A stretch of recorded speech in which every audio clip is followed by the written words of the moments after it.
Marriage anniversary पर कंगाल पति ने दिया पत्नी को झटका, गिफ्ट में दिया अरबों का हार। पति की हकीकत जानकर पत्नी के उड़ गए होश। सुनिए दुनिया की सबसे दिलचस्प कहानी सिर्फ कुछ मिनटों में। तुम मेरे पति नहीं होते ना तो नाली में काट के फेंक देती तुमको। मेरे फ्रेंड्स के पति उन्हें डायमंड रिंग, आईफोन देते हैं और तुम ये 10 रुपए का फूल दे रहे हो मुझे? हाँ, तुम्हें तो पति कहते हुए शर्म आती है मुझे। मूव।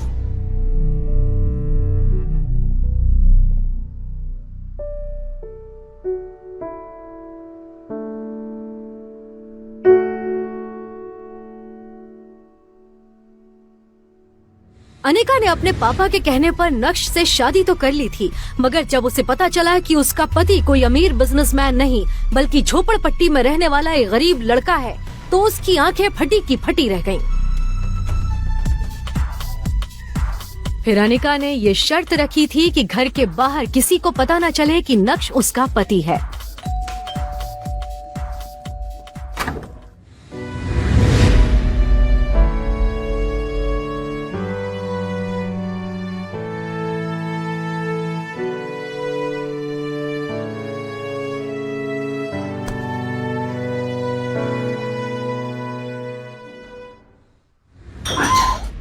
नक्श उस घर में घर जमाई बनकर रहता था, लेकिन वो सिर्फ एक नौकर ही था।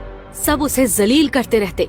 ना तो उसे घर में ठीक से खाने को मिलता था, ना ही उसके लिए कोई कमरा था। कभी कालीन पर तो कभी वो कुत्तों के कमरे में सो जाता। अनिका ने अपने दोस्तों को बता रखा था कि उसकी शादी विदेश जाकर हुई है और उसका पति लंदन में एक बड़ा बिजनेसमैन है। लेकिन जब अनिका के दोस्त उसे अपने हस्बैंड्स के दिए हुए महंगे महंगे गिफ्ट्स दिखाते तो वो जल भुनकर राख हो जाती। वैलेंटाइन आने वाला था और नक्श अनिका के लिए रेड रोज लाया था, जो उसने लेने से मना कर दिया और चिल्लाते हुए बोली, तुम्हारे पास सिर्फ 2 दिन हैं। मुझे वैलेंटाइंस पर एक महंगा गिफ्ट चाहिए जिसकी कीमत कम से कम 1 लाख रुपए हो, और अगर नहीं ला सके तो किसी ट्रेन के सामने खड़े होकर मर जाना। कम से कम तुमसे पीछा तो छूटेगा। मैंने आज तक इतने पैसे देखे भी नहीं है, इतना महंगा गिफ्ट कहाँ से ला कर दूंगा? तो ये तुम्हें मुझसे शादी करने से पहले सोचना चाहिए था ना। एक मर्द होकर अपनी बीवी की डिमांड्स भी पूरी नहीं कर सकते। छी। 2 दिन बाद वैलेंटाइन के दिन नक्श अनिका के पास आया और उसे एक गिफ्ट बॉक्स दिया। अनिका ने बुरा सा मुंह बनाकर उस डिब्बे को खोला और जैसे ही उसने अंदर का गिफ्ट देखा तो उसके होश उड़ गए। ये तो जिमी शू के सैंडल्स हैं। ये तो 10 लाख के आते हैं। ये तुम कहाँ से लाए? वो दरअसल ये ओरिजिनल नहीं है, बल्कि उसी महंगे सैंडल्स की कॉपी है। मैंने मार्केट से खरीदी है। ये नकली है। नकली? अनिका ने बुरा सा मुंह बनाकर उन सैंडल्स को अपने कमरे में रख दिया, पर सैंडल्स की क्वालिटी देखकर अनिका को नक्श पर थोड़ा शक हुआ, क्योंकि वो सैंडल्स एकदम ओरिजिनल लग रहे थे। एक्चुअली आप मिस्टर भानुशाली के दोस्त हैं? मिस्टर भानुशाली मतलब भानुशाली इंडस्ट्रीज के मालिक? पर उन्हें तो आज तक किसी ने नहीं देखा। बड़े बड़े लोग उनसे बात भी नहीं कर सकते। नहीं, मैं उन्हें नहीं जानती हूँ, पर तुमने ऐसा क्यों पूछा? मैम, आपके हाथ में ये जो बैग है ना, ये जिमी सैंडल का बैग है। मैं आए? ये स्पेशल एडिशन सैंडल है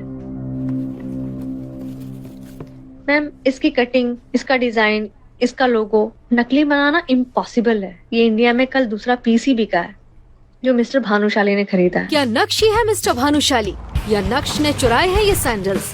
कहाँ से आए हैं ये लाखों के सैंडल्स बेरोजगार नक्श के पास? क्या है नक्श की असलियत? अगर वो इतना अमीर है तो क्यों रहता है अपनी ससुराल में घर जमाई बनकर? ये सब कुछ अब अनिका के दिमाग में चल रहा था, पर उसे विश्वास था कि कुछ न कुछ जुगाड़ करके नक्श ये सैंडल्स उसके लिए लाया होगा। कुछ दिन बाद अनिका उस सैंडल्स को भूल गई। एक सुबह नक्श घर के लिए सब्जी लेने बाहर गया था। तभी अनिका जल्दी रेडी होकर घर के हॉल में आ गई और गुस्से से चिल्लाने लगी, मम्मी, नक्श कहाँ है? ये आदमी ना हमेशा काम के समय गायब हो जाता है। मैं सोच रही थी इसे अपने ऑफिस लेकर चलूं आज, पर ये महाशय तो घर पे है ही नहीं। नक्श, कहाँ थे तुम? वो सब्जी। मैं आज तुमको आखिरी मौका दे रही हूँ, मेरे साथ ऑफिस चलो और वहां कुछ काम कर लो। यहाँ घर बैठे बैठे तुम काम चोर बन गए हो। अभी चलो, तुम्हारी वजह से वैसे ही मैं लेट हो चुकी हूँ। मेरा बैग लेते आना।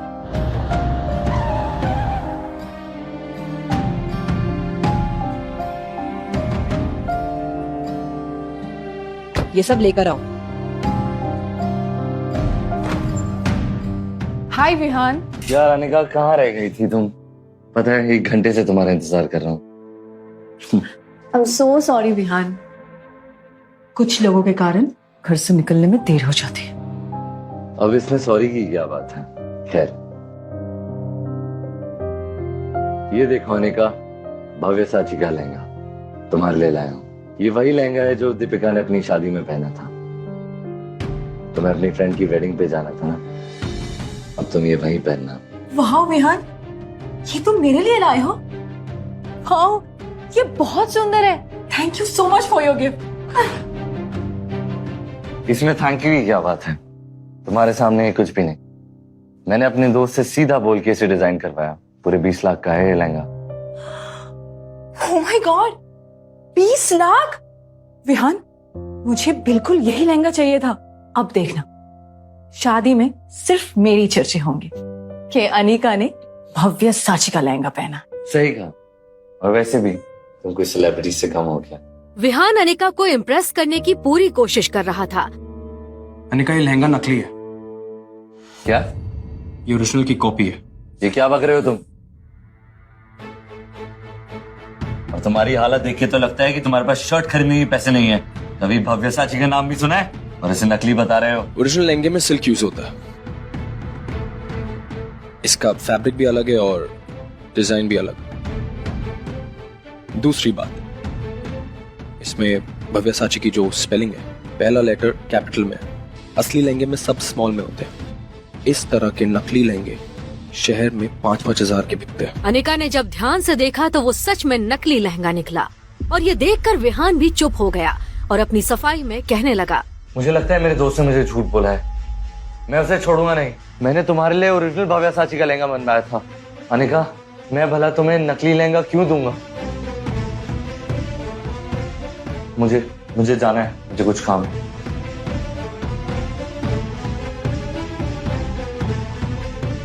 अनिका, मैंने तुम्हें आज तक कोई सलाह नहीं दी, पर आज कह रहा हूँ।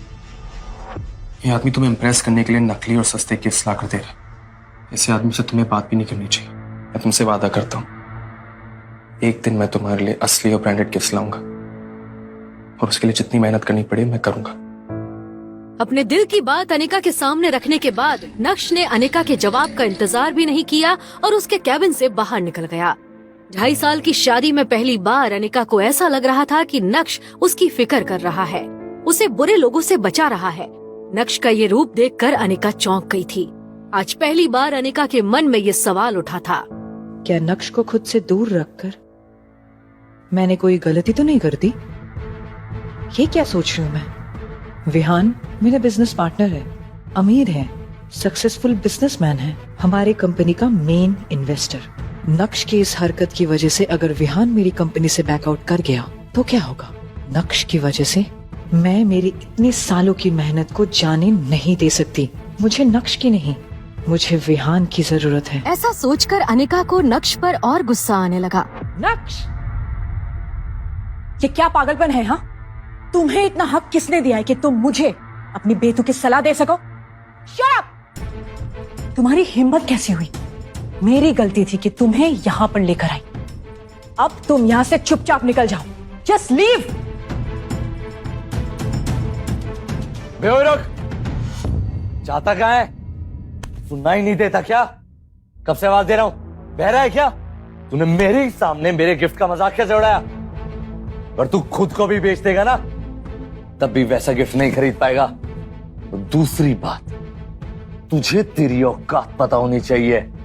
साले गरीब फटीचर घर जमाई मुझसे जबान लड़ाते हैं। नक्श अभी भी सबके सामने हंगामा करने के मूड में नहीं था, लेकिन जब कोई आपकी खामोशी का फायदा उठाने लगता है तो बोलना जरूरी हो जाता है।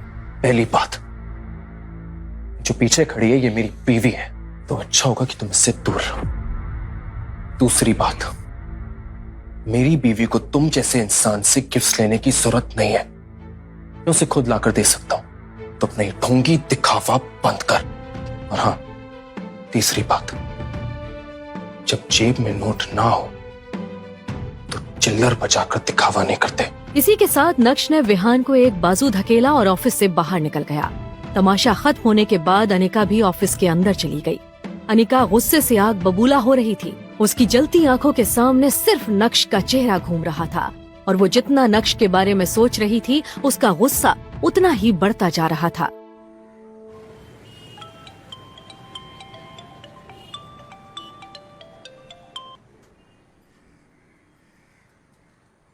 हेलो, मैं आप ही के कॉल का वेट कर रहा था।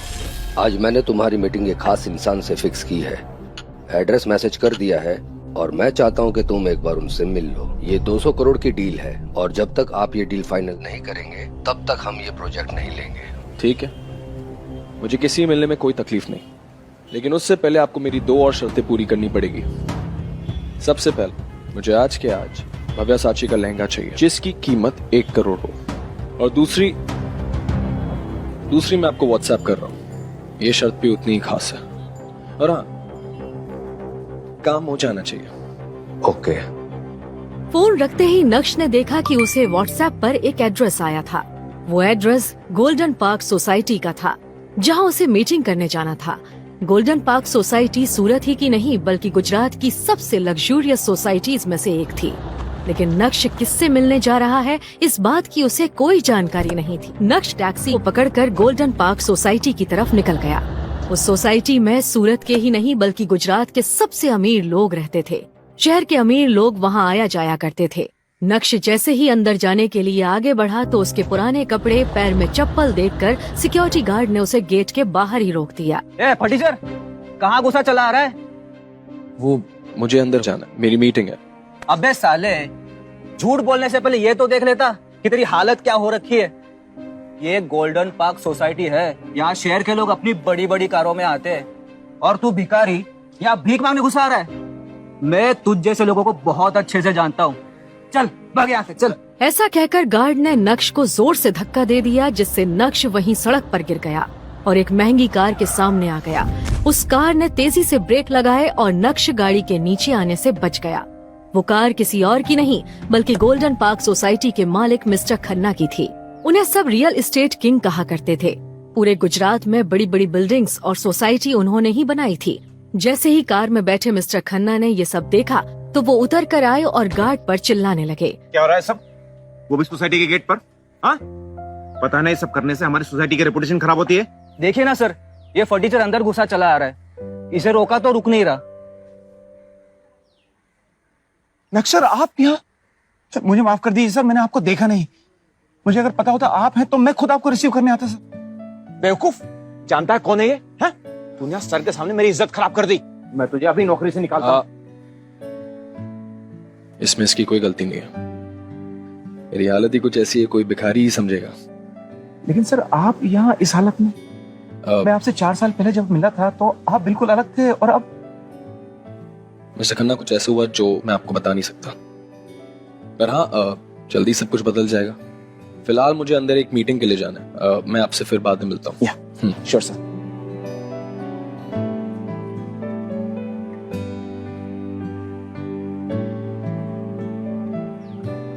खन्ना साहब इस फटीचर के सामने इतना गिड़गिड़ा क्यों रहे?